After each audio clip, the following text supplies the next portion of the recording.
We're in a really serious emergency situation now. It looks as though the virus at the moment is centred in London and in Hampshire, but it's beginning to move up the country. And over the next few days, we're going to see a lot more hospital admissions and sadly, quite a steady increase in the number of deaths. We've wasted a lot of time since the beginning of February. We should have had regular COBRA meetings chaired by the Prime Minister. They should have been doing the planning. They should have been looking ahead, ordering equipment, getting the testing going. The Director General of WHO said, test. And we didn't do it. We allowed thousands to go to Italy at half term and come back without being screened or tested. It was grossly negligent. We allowed 3,000 or 4,000 Madrid supporters to come to Liverpool and go to a football match last week. It was just beyond belief. This herd immunity thing was bizarre. It seemed to come from nowhere. It seemed to be half-baked. The only explanation I can think of is that having failed to contain the virus by being proactive and on the ball, this was a kind of after the event attempt to explain it away as though really we hadn't really needed to bother. We were going to let the virus run its course. It didn't matter if people died. We'd get this spurious idea of herd immunity, which nobody in public health would really agree with what was being said last week. And then when it also became clear this would be grossly unethical, they dropped it like a hot potato. And when they saw that the number of deaths was climbing steeply, they changed model altogether from trying to just moderate it to really trying to put the lid on it again, which is what we're trying to do now. We've had 10 years of austerity. There's very little resilience in the National Health Service. Lost a lot of beds. We've lost a lot of nurses. Morale is low. Communications have been poor. There've been a lot of mixed messages. All of this has had the effect of reducing public trust and raising public anxiety. And we've somehow got to get past that. The Prime Minister now needs to galvanise the country. The Chief Medical Officer and the Chief Scientific Officer need to embrace a broader view of what's going on.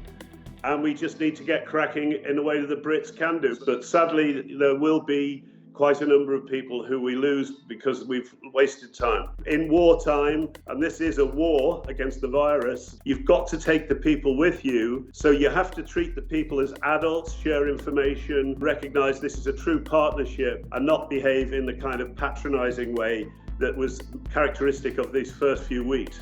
Public pressure has been absolutely crucial in this. I think what we've seen here, there's been an attempt to pull the wool over people's eyes. People in this country are not stupid. The people are wiser than some people think. Short term, we're going to see whether the Prime Minister can provide the leadership that's needed or whether he needs to be replaced by somebody else. And we really need to stop being so arrogant about the way in which we look at the way other people do things. In the Far East, in Taiwan, in South Korea, in China itself now, they're using big data sets and modern technology, internet, iPhone technology to keep people safe. We're still very much here, 19th century Victorian. We're not using the modern methods. It's maybe too late to catch up with that now. What we need to do, though, is to get the testing in place. Test.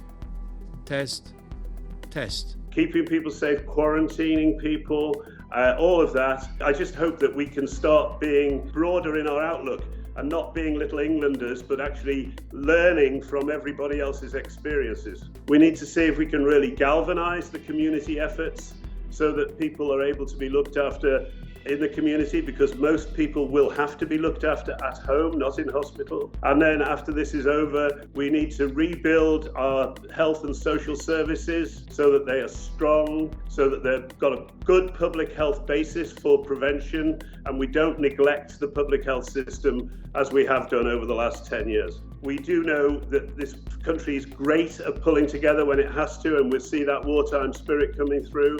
Ironically, we're going to see a Conservative government implementing wartime socialism, because that's what's required, is to raise taxes and to spend money on public things.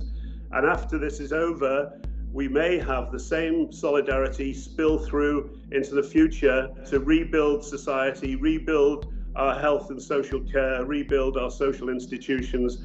And I think what we're going to see, and this is not a party political point because I'm not in any political party, we may see the end of this Thatcherism belief that there's no such thing as society.